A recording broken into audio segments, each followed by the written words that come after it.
I woke up later than usual that morning. That fact alone didn't bother me. Sometimes you need a few extra minutes under the covers. But what did bother me was the silence. For as long as we'd been married, Emily had this habit of waking me up gently. A hand on my shoulder, a soft morning, love. Maybe a kiss on my temple if she was feeling sweet. She'd always say she liked easing into the day with me. No alarms, no chaos. Just us. But today, nothing. At first I thought maybe she'd slipped out early, errands, work, who knows. But as I stretched and sat up, I caught the faint aroma of coffee drifting in from the kitchen. She was home, awake, and I was still alone in bed. I threw on a t-shirt and padded down the hallway, rubbing the sleep from my eyes.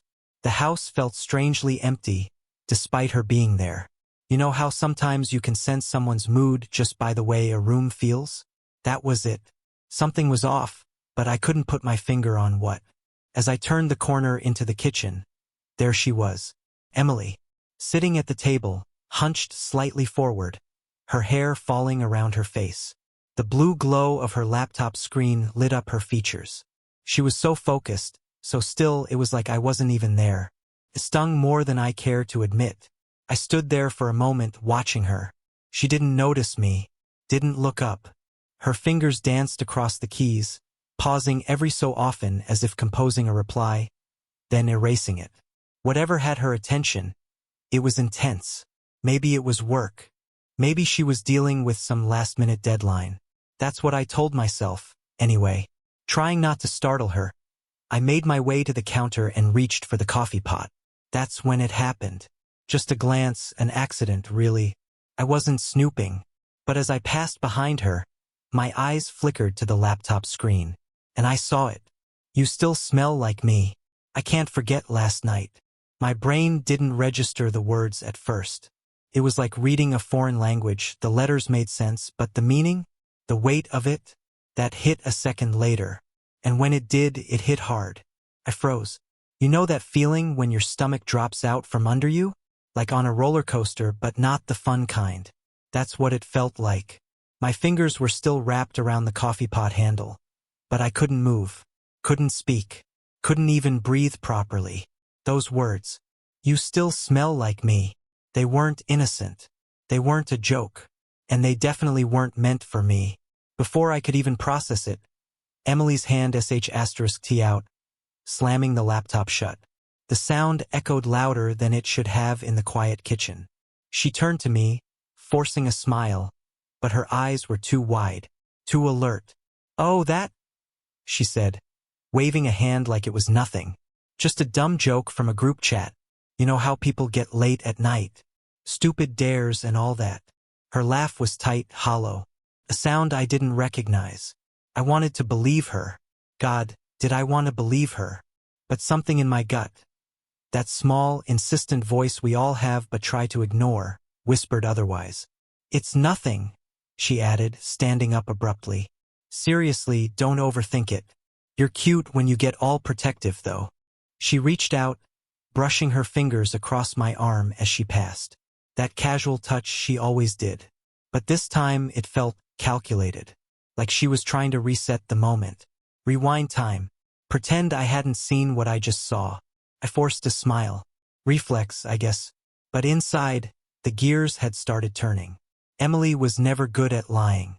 Not to me, anyway. I'd always admired that about her, her honesty, her openness. But now I wasn't so sure. I poured my coffee, watching her move around the kitchen like nothing had happened. She started unloading the dishwasher, humming a tune under her breath. Too casual. Too normal. It was like watching someone play a role, and suddenly realizing you never knew where the actor ended and the person began. "I'm heading out later," she said, not looking up. "Might meet up with Jenna and the girls. Spa day, probably." "Spa day," I echoed, more to fill the space than anything. "Yeah, it's been a stressful week. You know how it is." "Sure, a stressful week."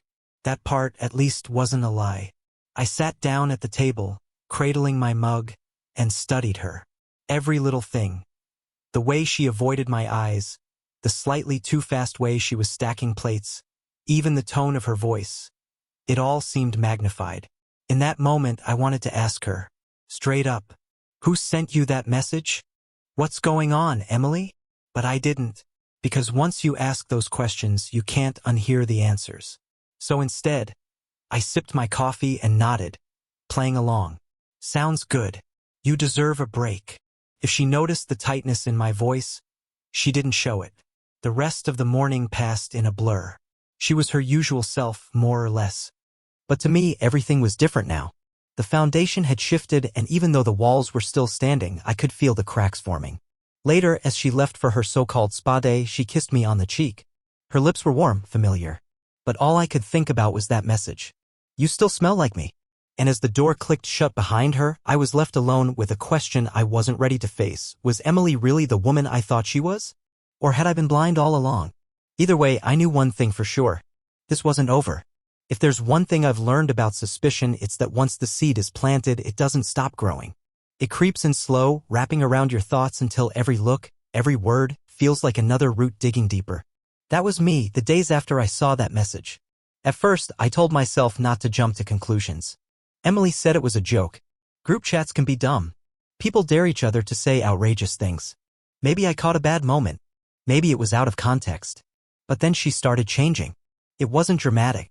Not like in the movies where the guilty party suddenly comes home smelling of someone else's cologne or sneaks off in the middle of the night. No, Emily was smarter than that. Subtle. It was in the little things. Like how she started keeping her phone on her at all times. She used to leave it on the kitchen counter, sometimes even forgetting it upstairs for hours. Not anymore. Now it was practically glued to her hand. And when it wasn't, it was screened down, silenced, like it had become some sort of ticking bomb she couldn't let me near. I noticed the bathroom door started locking too. That was new. She used to leave it slightly ajar when she showered, chatting with me through the steam. Yeah? Locked. And she took her phone with her. I told myself I was being paranoid. That one message wasn't enough to unravel years of trust. But then came the excuses. I've got to stay late at work.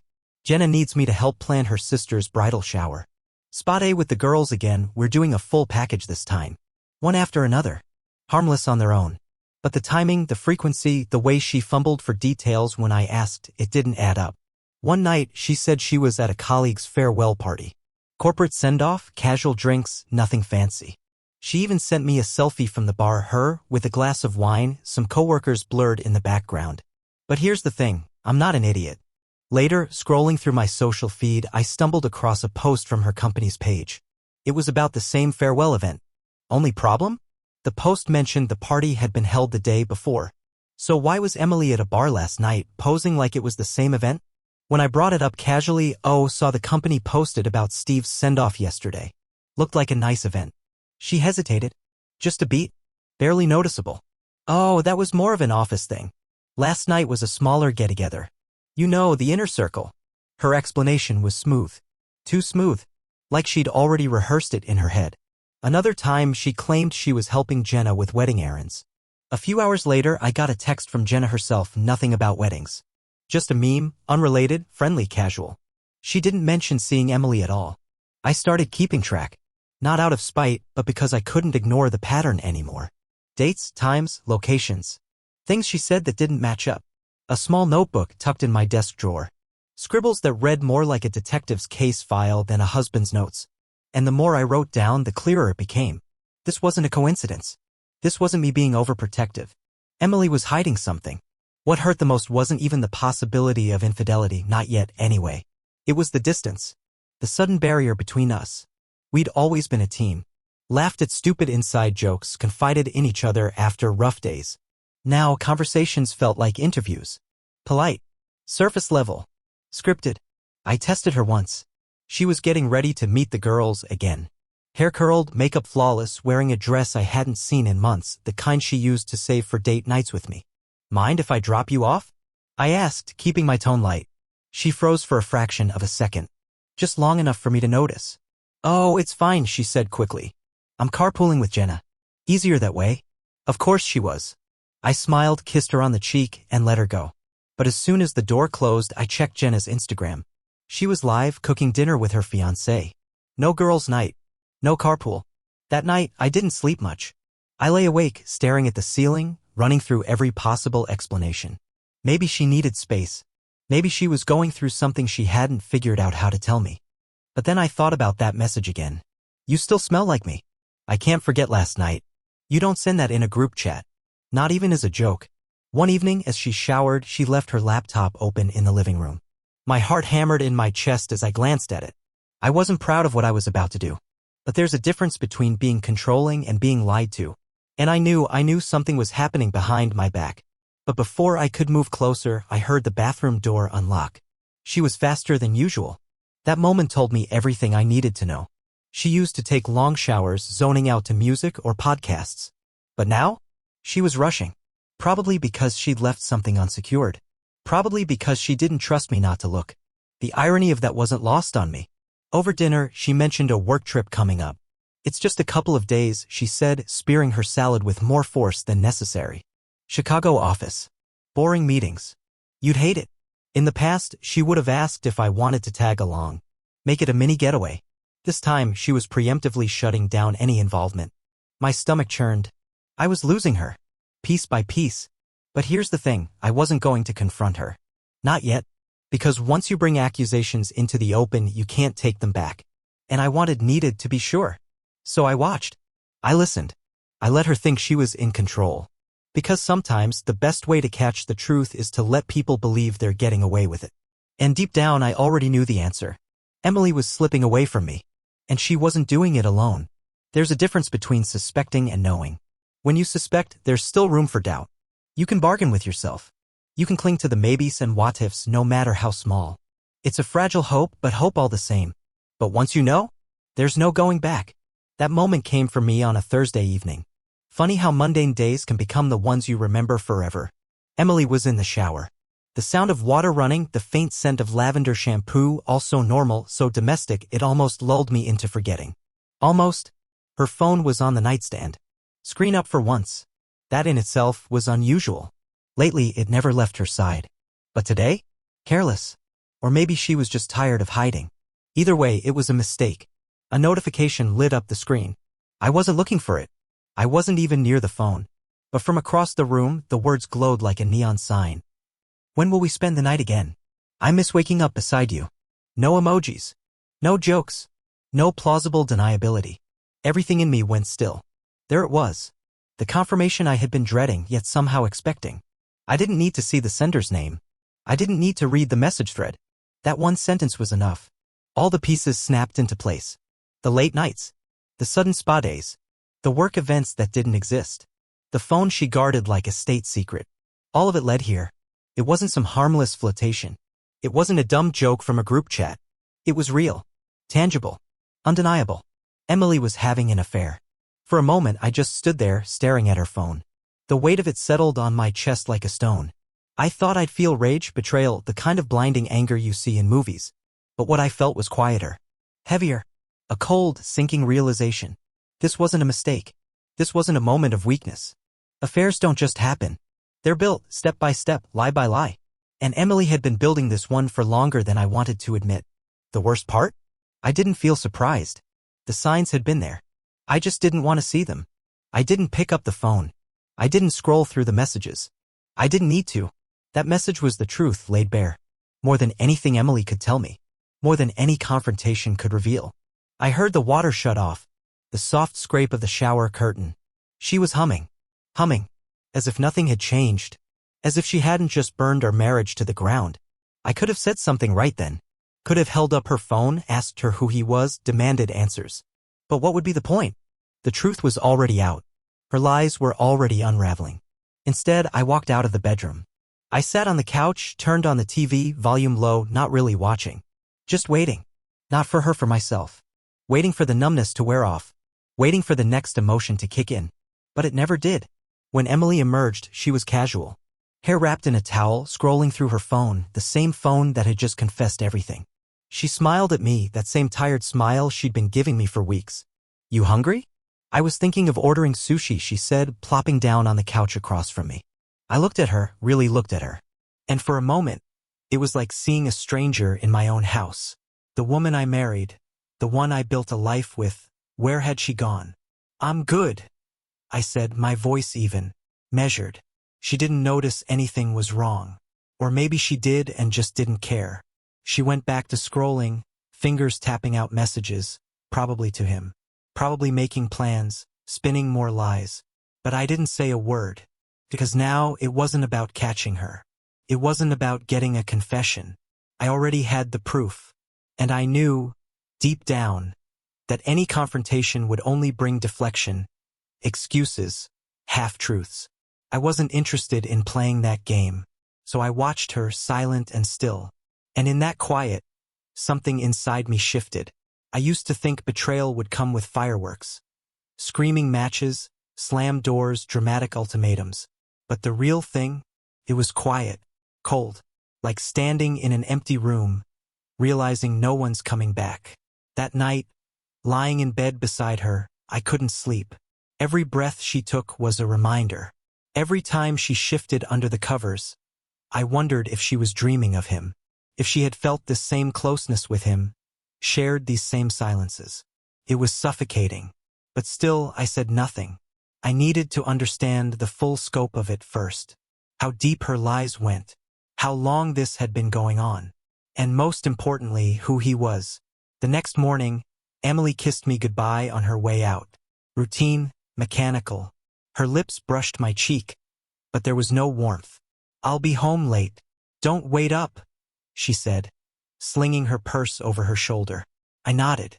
"Drive safe." She smiled, a flicker of guilt passing through her eyes. Or maybe I imagined it. Hard to tell when everything feels like a lie. When the door closed behind her, I exhaled. Alone at last. Picked up her phone. She'd taken it with her, of course. Rookie mistake to think she'd leave it behind again. But her laptop was still on the dining table. Unlocked. That was her mistake. I opened her email, heart pounding but hands steady. I wasn't proud of this. But pride wasn't exactly a luxury I could afford anymore. There they were. Dozens of emails. Some obvious, some coded. But all of them painting the same picture. Reservations at boutique hotels. Dinner receipts from places she never mentioned. Threads of conversations carefully worded, but laced with the kind of familiarity you don't share with a colleague. One email stood out, dated a few weeks back. "Last night was incredible. I can still feel you. Can't wait for Chicago." Chicago, the so-called work trip. I leaned back, staring at the screen. There it was. The truth in black and white. Emily wasn't planning meetings. She was planning escapes. I closed the laptop, not out of anger, but out of clarity. It was no longer about whether she was cheating. That was a fact. The question now was what I was going to do about it. I could have confronted her that night, demanded answers, laid it all out. But I didn't. Not yet. Because there's a certain power in knowing something the other person doesn't know you know. And in that moment, I decided I wasn't going to react on her schedule. This was no longer her game. It was mine now. It's strange how you can feel a relationship ending before it actually does. I wouldn't say it was one big moment where everything collapsed. It was more like watching a house slowly rot. The foundation had cracked, and now the walls were starting to sag. You don't notice it day by day until suddenly you do. That's where Emily and I were. After I saw that message, after I found those emails, everything changed. Not outwardly. She still smiled when she came home. Still asked me if I'd eaten. Still threw around phrases like, "love you." The same way you'd say, "bless you" after a sneeze. Habit. Reflex. But underneath, the cracks were widening. The first time I really felt it was a week later. It was a Saturday morning, and Emily had always been a big believer in our weekends. Lazy breakfasts, shared errands, afternoon walks. It used to be our thing. But that morning, she was already dressed, purse in hand, shoes on before I even made it to the kitchen. "Where you headed?" I asked, playing dumb. "Jenna's," she replied. "We're going to this new yoga class. Then maybe grab lunch." Her tone was light, breezy, but she avoided my eyes. "Sounds fun," I said, pouring my coffee. What I didn't say was that Jenna had posted a story the night before. Brunch plans out of town for the entire weekend. A small detail, sure. But lies are always built from small details. Emily left with a kiss on my cheek. Warm lips, cold intentions. That afternoon, I decided to take a little detour of my own. Not to follow her. I wasn't going to stoop to tailing her car, but to confirm what I already knew. A quick check of her phone's location, an app she'd long forgotten I had access to, showed she was nowhere near Jenna's usual haunts. No yoga studio, no brunch spot. Instead, she was across town, in a neighborhood known for its boutique hotels and quiet cafes. And she was there for hours. By evening, she returned home with a to-go coffee and a plastic yoga mat still rolled up in the back seat. Props. Stage dressing. For a play I wasn't invited to. When she walked in, I asked her, "How was Jenna?" "Oh, she's good," Emily said, peeling off her shoes. "We're thinking of trying Pilates next weekend." I nodded. Let her think I bought it. Let her think she was winning. But each lie was just more confirmation. The thing about betrayal is that once it happens, every gesture starts to feel fake. Every smile, every casual touch, every laugh. It's like watching someone lip-sync to a song you used to sing together. That night, we sat on opposite ends of the couch, a movie playing that neither of us paid attention to. She scrolled through her phone, probably texting him, and I watched her, memorizing the way her face lit up in response to messages I wasn't meant to see. She thought she was careful. Thought she was smart. But what she didn't realize is that when you've been with someone long enough, you notice the differences. The subtleties. Like how she used to tilt the screen toward me when she was showing me memes and now she turned it away. Or how she used to fall asleep leaning into me but now she curled up with a pillow as a barrier. The distance was physical now. Another week passed, more of the same. More late nights. More vague errands. More work things. I stopped asking. Stopped pretending I didn't know. But that didn't mean I wasn't watching. One evening, after another supposed girls' night, she came home later than usual. She smelled different. Not perfume, not hers, anyway. A man's cologne. Faint, but there. It clung to her hair, her clothes. I didn't say a word. She was testing boundaries, seeing how far she could stretch the lie before it snapped. And I was letting her. But inside, something had shifted. The ache I used to feel, that tight, burning sensation in my chest, was dulling. I wasn't angry. Not like before. I wasn't even sad. I was detached. And that scared me more than anything. One night, as we lay in bed, she rolled away from me as she had so many nights before. But this time I didn't reach for her. Didn't close the gap. I just stared at the ceiling, counting the beats of her breathing. That's when it hit me. The version of Emily I have loved, the one who whispered jokes in my ear at parties, who held my hand just because, who fought with me but always made sure we never went to bed angry, she was gone. Maybe she had been gone for a while. And the woman sleeping next to me now? I didn't know her. That's not to say it didn't hurt. It did. But it was a different kind of hurt. Not sharp, but slow. Like a splinter you can't quite dig out. A constant, irritating reminder. The following weekend was the final confirmation, though neither of us knew it at the time. Emily announced, in passing, that she'd be spending Sunday with the girls again. Shopping, she said. A full-day thing. She mentioned it over coffee, breezy as always, avoiding eye contact. Sure, I said. Have fun. That afternoon I went for a drive. Not to follow her, no. I knew where she was. Or more accurately, where she wasn't. I ended up at the park where we used to walk on Sundays. The same park where we used to sit on a particular bench, sharing coffee, watching dogs run wild, talking about nothing and everything. That bench was empty now. I sat there for a long time, thinking about how people drift apart. Not always because of fights or big betrayals, sometimes it's just the slow erosion of care. Of effort. But in our case, this wasn't erosion. This was deliberate. Emily had chosen someone else. And I had been choosing to ignore it. When I got home, the house was quiet. She wasn't back yet. But on the kitchen counter, she'd left her shopping bags. One from a high-end boutique, another from a store we'd never shopped at together. It didn't take a genius to figure out whose taste those purchases reflected. That night, I lay in bed and realized the truth. Our marriage wasn't broken because of an affair. The affair was just the symptom. The marriage had been breaking for a while. I just hadn't wanted to see it. Emily wasn't fighting for us anymore. And if I was honest, neither was I. The next few days, she kept up appearances. Cooking dinner, making small talk, kissing me goodnight. But it all felt hollow. Like she was fulfilling a role she no longer cared about. The trust between us wasn't just damaged, it was gone. But I stayed silent. Not because I was in denial.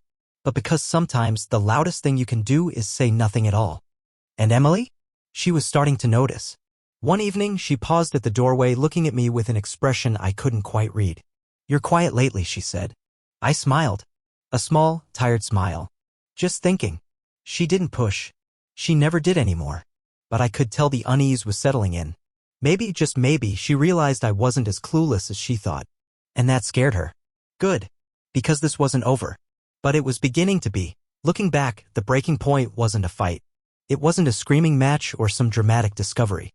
It was a sentence. One simple, careless sentence. It happened at a family dinner. Emily's sister had invited us over, something we hadn't done in months. I didn't expect much, just small talk, maybe some polite questions about work, the weather, anything to fill the silence between bites. But Emily had been different that night. Louder. Brighter. Like she was putting on a show for everyone else in the room. For a while, I sat quietly, watching her laugh at stories she wasn't really listening to. I wondered if anyone else could see it, the way she glanced at her phone under the table, the way she seemed miles away even while smiling. Then, halfway through a conversation about relationships, Emily dropped the line. I mean, let's be honest, she said, twirling her wine glass lazily, if someone's not happy, they should be free to leave at any moment. No hard feelings, right? She laughed as she said it. A casual, flippant remark. The kind you toss out to keep things light. But I heard it for what it was. A message. Her sister gave a nervous chuckle, glancing at me, then at Emily. The room felt tighter somehow. The air heavier. I didn't say a word. Didn't flinch. I just set my fork down quietly and excused myself. In the past, Emily would have followed. Would have touched my arm, asked if I was okay, maybe even made a joke to defuse the tension. But not that night. That night, she stayed at the table. I stood in the kitchen for a while, staring out the window, hands braced against the counter. Outside, everything was normal. Cars passed by. Neighbors walked their dogs. Life moved on, indifferent. But inside, something clicked into place. I was done. Done playing along. Done pretending not to see the truth. Done holding together something she clearly didn't value anymore. When dinner wrapped up, we said our goodbyes. Emily chatted cheerfully all the way to the car. She didn't notice the way my hands stayed clenched at my sides. Or maybe she did and just didn't care. The moment we walked through the front door, I went straight to the bedroom. What's up with you tonight? She asked, dropping her purse on the entryway table. You've been sulking since dinner. I didn't answer. Instead, I opened the closet and pulled out a suitcase. Brad, she said, her tone shifting. What are you doing? Still, I said nothing. I started packing her things. Not angrily. Not with some grand gesture of tossing clothes across the room. Methodical. Calm. Her blouses, her dresses, the shoes she always left scattered at the foot of the bed. Each item folded with a quiet finality. That's when she realized. You're kidding, right? She said, a bitter laugh catching in her throat. Brad, come on. Don't be dramatic. I looked at her then. Really looked at her. And in that moment, I wasn't looking at my wife. I was looking at a stranger. This isn't drama, Emily, I said quietly. It's reality. Her mask slipped, just a little. The corner of her mouth twitched. She crossed her arms, defensive now. So, what, you're kicking me out? Over what? A comment at dinner. I didn't respond. Because it wasn't about that comment. It was about the months of lies. The half-truths. The late nights and the text messages. It was about the woman who used to be my partner who now treated me like an obstacle. But if she wanted to reduce it to one comment, fine. I'm giving you what you want, I said simply. Freedom. No hard feelings. She opened her mouth, probably to protest, maybe to turn it around on me again. But the words didn't come. Because deep down she knew. She didn't try to stop me as I zipped the suitcase. Didn't reach out, didn't beg. She just watched. Quiet. Pale. That was all the confirmation I needed. The relationship that had once been full of shared moments, late-night conversations, inside jokes, lazy Sunday mornings was now reduced to this. A packed suitcase. An empty silence. When I carried her things to the hallway, she finally spoke. Brad, we should talk about this. But it was too late for talking. I think we've said enough, don't you? I replied. The truth is, we hadn't said much at all. That was part of the problem. But now, nothing she could say would fix what had been broken. She stood there for a moment, frozen. Waiting for me to cave. To apologize. To do what I always did, smooth things over, pretend it wasn't that bad. But I didn't. Because it was that bad. That night, we slept in separate rooms. Officially for the first time. Unofficially, we'd been doing it emotionally for weeks. Lying in bed, I stared at the ceiling, feeling oddly calm. Not happy. Not relieved. Just settled. Like a weight had shifted off my chest, even if it hadn't disappeared completely. The next morning, she acted like nothing had happened. Coffee, she asked, already pouring herself a cup. I declined. She sipped hers quietly, stealing glances at me over the rim. testing the waters, measuring how much of a threat my silence was. But I didn't give her the reaction she wanted. I wasn't angry. I wasn't confrontational. I was done. And she could feel it. The dynamic had changed. The power balance she'd carefully maintained with her lies, her evasions, it had slipped. Later that day, she packed more of her things. Without a word from me. She didn't say where she was going. She didn't offer timelines. I didn't ask. Because it didn't matter. As she carried her suitcase to the car, I stood by the door. Not to stop her. Not to plead with her to stay. Just to watch. When she turned to face me, there was a flicker of something, regret maybe. Or maybe it was just the realization that she had pushed too far for too long. You don't have to do this, she said. But she was wrong. I had to do this. Because staying would mean accepting less than I deserved. It would mean agreeing to be an afterthought. A safety net. And I was done being that man. I hope you find what you're looking for, Emily, I said. She didn't reply. She just got in the car and drove away. No tears. No last-minute confessions. Just the sound of tires on asphalt. When the house grew quiet again, I felt the familiar ache in my chest. But beneath it, something else was growing. A quiet resolve. This wasn't the life I had planned. This wasn't the ending I wanted. But it was the ending I needed. And somehow, knowing that made it hurt just a little less. The next morning, her phone was on the kitchen counter. Careless again. The screen lit up with a message, "You still haven't forgotten about last night, have you?" That was it. The final nail. I didn't feel anger anymore. Just clarity. She was still lying. Still living a double life. This wasn't some old fling or a mistake she regretted. This was ongoing. Intentional. I didn't need more explanations. The truth was loud enough. I didn't touch the phone. I didn't confront her. I just let the reality settle. The woman I loved was already gone. She returned hours later, smiling as if nothing had happened. She asked about dinner. Talked about her day.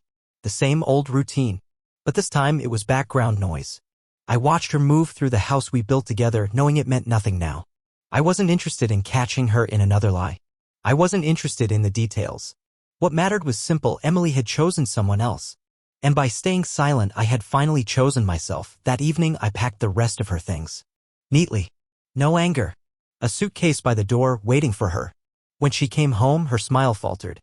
"What's this?" she asked, already knowing. "I think you should go," I said calmly. She opened her mouth to explain, to apologize, but I raised a hand. "I'm done pretending." The words hung between us. No shouting. No drama. Just the quiet weight of the truth. She nodded, tears gathering, but she didn't argue. That told me everything.